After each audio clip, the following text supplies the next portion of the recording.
Assalamualaikum warahmatullahi wabarakatuh. Perkenalkan, nama saya Muhammad Mujianur, NPM 21100100345 dari kelas 1E reguler Banjarmasin. Di sini saya akan menjelaskan bagian-bagian motherboard. Yang pertama, apa yang dimaksud dengan motherboard? Motherboard adalah sebuah papan induk yang penuh dengan sirkuit dari logam, tempat berbagai komponen elektronik terpasang dan dapat saling berkomunikasi satu sama lain. Pada motherboard inilah berbagai komponen elektronika terpasang, seperti slot prosesor, slot RAM, slot power, slot VGA, slot PCI, port VGA, USB, PS2, HDMI, dan lain-lain. Oleh karenanya, tepat dikatakan bahwa motherboard adalah sebuah papan induk yang mampu menghubungkan berbagai komponen untuk dapat saling berkomunikasi satu sama lain.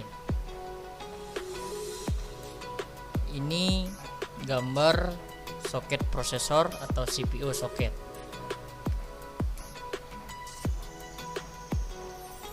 Soket prosesor merupakan tempat di mana prosesor terpasang. Kalau dilihat secara fisik, area dari soket prosesor ini selalu dikelilingi oleh 4 lubang untuk penyangga heatsink fan, karena prosesor sangat memerlukan penghantar panas saat bekerja. Perkembangan prosesor dari zaman dulu sampai sekarang. Generasi 1, prosesor 8088 dan 8086. Prosesor 8086 pada tahun 1978 merupakan CPU 16 bit pertama Intel yang menggunakan bus sistem 16 bit. Tetapi perangkat keras 16 bit seperti motherboard saat itu terlalu mahal, di mana komputer mikro 8 bit merupakan standar. Pada 1979, Intel merancang ulang CPU sehingga sesuai dengan perangkat keras 8 bit yang ada. Yang PC pertama pada tahun 1981 mempunyai CPU 8088 ini. Sesungguhnya 8088 merupakan CPU 16/8 bit. Secara logika, prosesor ini dapat diberikan nama 8086SX. 8086 merupakan CPU pertama yang benar-benar 16 bit di keluarga ini. Generasi 2, prosesor 80286 pada tahun 1982 juga merupakan prosesor 16 bit. Prosesor ini mempunyai kemampuan yang relatif besar dibanding chip-chip generasi pertama. Frekuensi clock ditingkatkan, tetapi perbaikan yang utama ialah optimasi penanganan perintah. 286 menghasilkan kerja lebih banyak tiap tick clock daripada 8088 atau 8086. Pada kecepatan awal 6 MHz berunjuk kerja 4 kali lebih baik dari 8086 pada 4,77 MHz. Belakangan diperkenalkan dengan kecepatan clock 8, 10, dan 12 MHz yang digunakan pada IBM PC AT pada tahun 1984. Pembaruan yang lain ialah kemampuan untuk bekerja pada protect mode atau mode perlindungan, mode kerja baru dengan 24 bit virtual address mode, mode pengalamatan virtual 24 bit yang menegaskan arah perpindahan dari DOS ke Windows dan multitasking. Tetapi Anda tidak dapat berganti dari protect kembali ke real mode atau mode real tanpa merebut PC dan sistem operasi yang menggunakan. Hal ini hanyalah OS atau OS 2 saat itu. Generasi 3, prosesor 80386DX. 386 diluncurkan 17 Oktober 1985. 80386 merupakan CPU 32 bit pertama. Dari titik pandang PC DOS tradisional, bukan sebuah revolusi. 286 yang bagus bekerja secepat 386SX pertama walaupun menerapkan mode 32 bit. Prosesor ini dapat pengalamatif memori hingga 4 GB dan mempunyai cara pengalamatan yang lebih baik daripada 286. 386 bekerja pada kecepatan clock 16, 20, dan 33 MHz. Belakangan, Cyrix dan AMD membuat clone atau tiruan-tiruan yang bekerja pada 40 MHz. 80386 merupakan CPU pertama berunjuk kerja baik dengan Windows versi awal. Generasi 4, prosesor 80486DX. 80486 dikeluarkan 10 April 1989 dan bekerja 2 kali lebih cepat dari pendahulunya. Hal ini dapat terjadi karena penanganan perintah-perintah x86 yang lebih cepat, lebih-lebih pada mode RISC. Pada saat yang sama kecepatan bus dinaikkan, tetapi 386DX dan 486DX merupakan chip 32 bit. Sesuatu yang baru dalam 486 ialah menjadikan satu match koprosesor atau prosesor pembantu matematis. Generasi 5, Pentium Classic atau P54C. Chip ini dikembangkan oleh Intel dan dikeluarkan pada 22 Maret 1993. Prosesor Pentium merupakan superscalar, yang berarti prosesor ini dapat menjalankan lebih dari satu perintah tiap tik clock. Prosesor ini menangani 2 perintah tiap tik sebanding dengan 2 buah 486 dalam satu chip. Generasi 6, Pentium Pro. Pengembangan Pentium Pro dimulai 1991 di Oregon. Diperkenalkan pada 1 November 1995. Pentium Pro merupakan prosesor RISC murni, dioptimasi untuk pemrosesan 32 bit pada Windows NT atau OS2. Pentium 2 Pro Climax merupakan nama sandi prosesor puncak Intel. Prosesor ini mengakhiri seri Pentium Pro yang sebagian terdapat pengurangan dan sebagian terdapat perbaikan.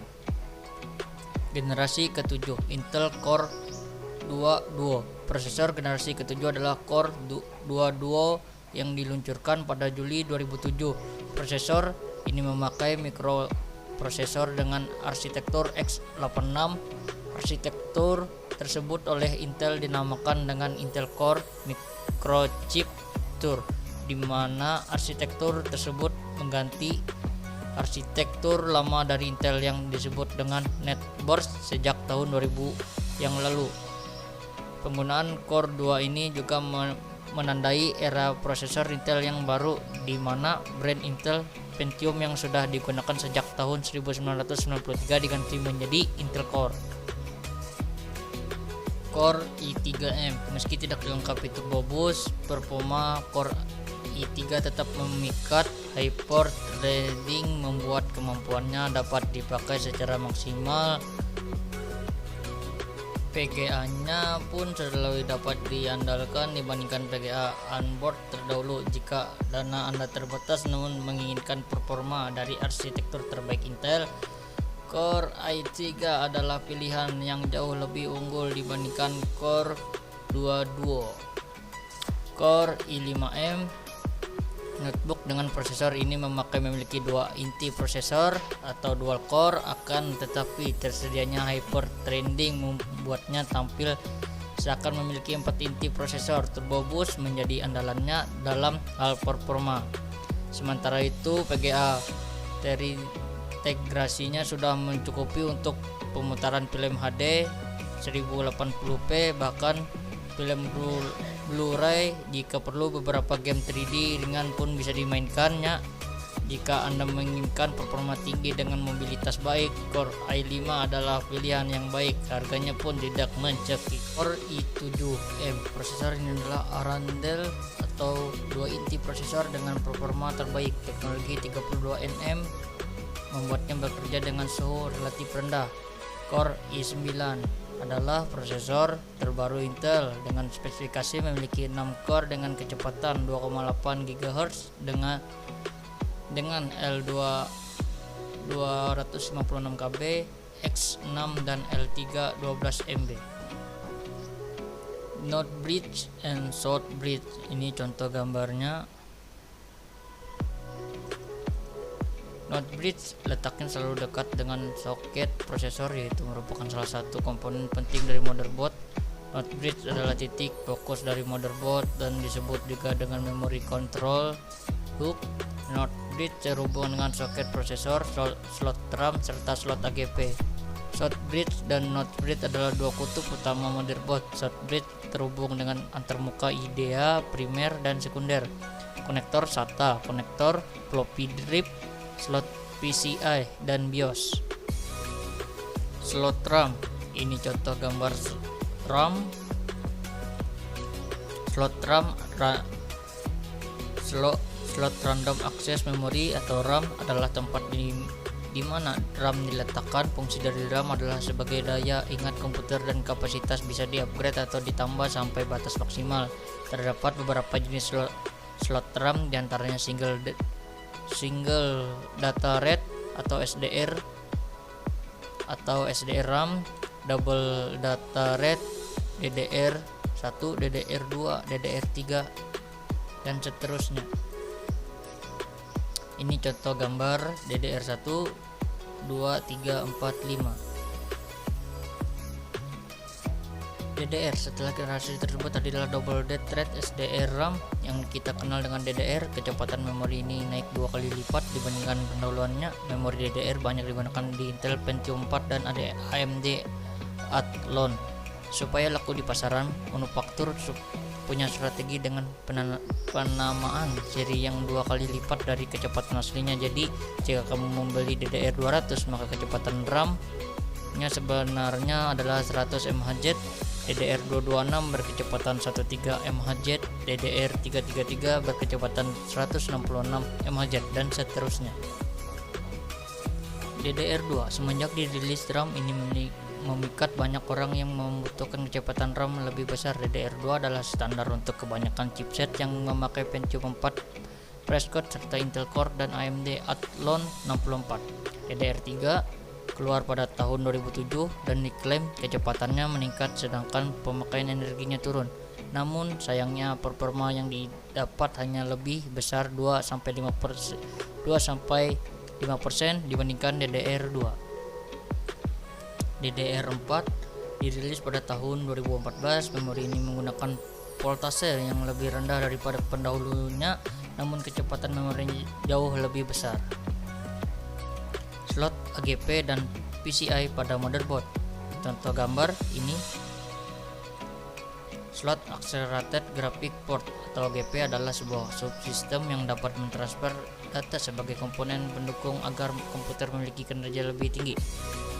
Pada sebuah motherboard biasanya hanya terdapat satu slot AGP, berbeda dengan slot lainnya yang bisa lebih dari satu.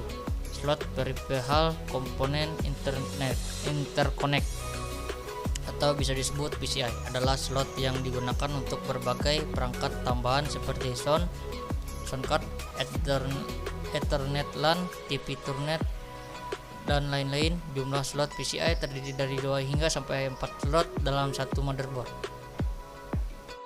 Baterai Complementary Metal Oxide Semiconductor atau CMOS pada motherboard.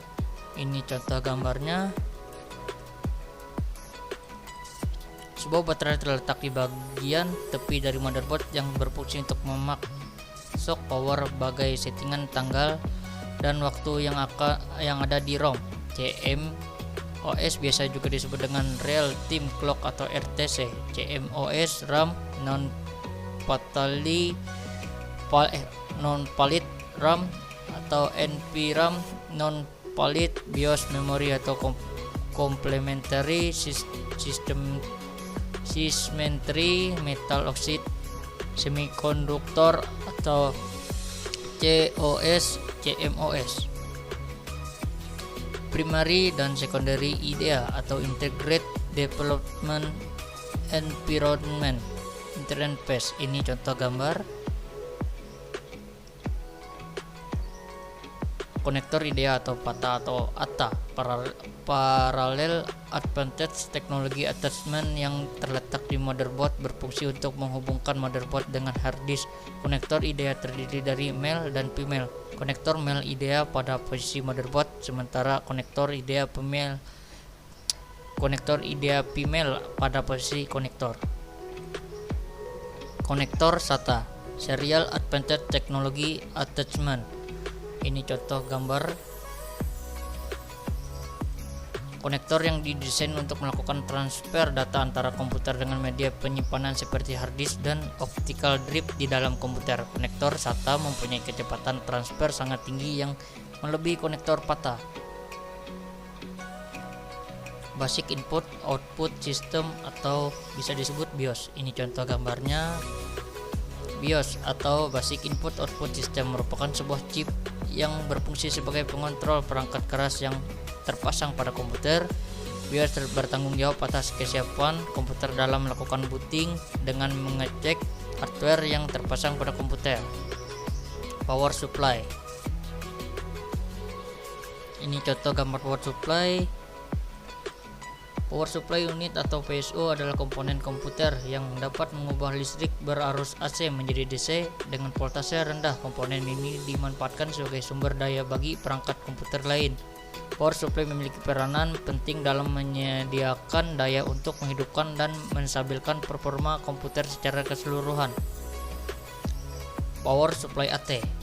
Ini contoh gambar motherboard AT atau Advanced Technology. Motherboard jenis AT merupakan salah satu jenis motherboard yang pertama kali diluncurkan oleh IBM pada Agustus 1984 dan kemudian digunakan secara luar di tahun 1980-an.